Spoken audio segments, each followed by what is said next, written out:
ಮೋದಿ ಉತ್ಸವ ಸಮಿತಿ ಉಡುಪಿ ಜಿಲ್ಲೆ ವಾತ್ಸಲ್ಯ ಉಡುಪಿ ಇವರ ಆಶ್ರಯದಲ್ಲಿ ಸೆಪ್ಟೆಂಬರ್ 17ರಂದು ಉಡುಪಿ ಕೃಷ್ಣಮಠದ ರಾಜಾಂಗಣದಲ್ಲಿ ಮೋದಿ ಉತ್ಸವ 2023 ನಡೆಯಲಿದೆ ಎಂದು ನಗರಸಭಾ ಸದಸ್ಯ ವಿಜಯ್ ಕೊಡವೂರು ಹೇಳಿದ್ದಾರೆ. ಉಡುಪಿಯಲ್ಲಿ ಮಾಧ್ಯಮಗೋಷ್ಠಿಯಲ್ಲಿ ಮಾತನಾಡಿದ ಅವರು, ಆ ದಿನ ಹೆಜ್ಮಾಡಿಯಿಂದ ಬೈಂದೂರುವರೆಗಿನ ಹೆದ್ದಾರಿ ಬದಿ ಎಲ್ಲ ಬಸ್ ನಿಲ್ದಾಣಗಳನ್ನು ಸ್ವಚ್ಛಗೊಳಿಸಲಾಗುವುದು. ದೇಶ ಕಂಡ ಮಹಾನಾಯಕನ ಆದರ್ಶಗಳನ್ನು ನಾವು ಪಾಲಿಸಬೇಕು ಎಂದು ಹೇಳಿದರು. ಆಚರಣೆ ಮಾಡ್ತೀವಿ. ಅದರಲ್ಲಿ ಏನು ಅಂದರೆ, ಒಂದನೇದು ಮೋದಿಯ ಚಿತ್ರ ಬಿಡಿಸುವಂಥ ಸ್ಪರ್ಧೆ ಇದೆ. 1ರಿಂದ 4ನೇ ತನಕ ಜೂನಿಯರ್ ವಿಭಾಗ, 5ರಿಂದ 10ನೇ ತನಕ ಸೀನಿಯರ್ ವಿಭಾಗದಲ್ಲಿ ಇದು ನಡೀತದೆ.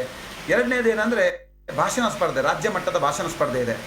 ಇದರ ವಿಚಾರ ಏನು ಕೇಳಿದರೆ, UCC ಯೂನಿಫಾರ್ಮ್ ಸಿವಿಲ್ ಕೋಡ್, ಸಮಾನ ನಾಗರಿಕ ಸಂಹಿತೆಯ ಬಗ್ಗೆ 3 ನಿಮಿಷದ ಭಾಷಣವನ್ನು ಅವರು ಹೇಳ್ತಾರೆ. ಅದು ಯಾತಕ್ಕೋಸ್ಕರ ಇಟ್ಟುಕೊಂಡಿದ್ದೀವಿ ಅಂದರೆ, ಅದರ ಬಗ್ಗೆ ಒಂದಷ್ಟು ಜನ ಅಧ್ಯಯನ ಮಾಡ್ತಾರೆ, ತಿಳ್ಕೊಳ್ತಾರೆ. ಮುಂದಿನ ದಿನಗಳಲ್ಲಿ ಅದನ್ನು ಸಮರ್ಥನೆ ಮಾಡಿಕೊಂಡು ಈ ದೇಶನ ಒಂದಾಗಬೇಕು, ಒಂದೇ ಕಾನೂನು. ನಾನು ವಿಜಯ್ ಕೊಡವೂರು ದೃಷ್ಟಿಯಿಂದ ಯೋಚನೆ ಮಾಡ್ತಾ ಜಿಲ್ಲೆಯಲ್ಲಿ ಮೋದಿ ಉತ್ಸವ ಸಮಿತಿ 2023 ಅನ್ನುವಂಥ ಒಂದು ಸಂಸ್ಥೆಯನ್ನು ಹುಟ್ಟುಹಾಕಿಕೊಂಡು ಅನೇಕ